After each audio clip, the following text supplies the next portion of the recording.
হুম। কোথায় এসেছো? কোথায় এসেছো? বাসায় তো। হুম, বাসায় তো। বাসায়। হ্যাঁ। এই জায়গাটার নাম কি? মানে সমুদ্র। সমুদ্র? এটা বুঝি সমুদ্র হলো? হ্যাঁ। যাও যাও যাও যাও, একটু হাঁটো, ওপাশে হাঁটো। না না আমি পাই দেখবো। তোমার এখন কেমন লাগতেছে এখানে যে এসেছো আজকে? সুন্দর। খুব সুন্দর লাগতেছে।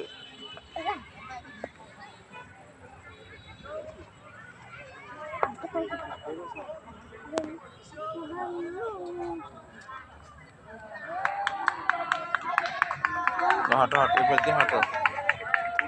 তোমার কাছে কি ভয় লাগে? হ্যাঁ ভয় লাগে অনেক। আমি এখান দিয়ে আছে মনে হয় আমি চুস করে নদী পার হয়ে যাবো। তাই?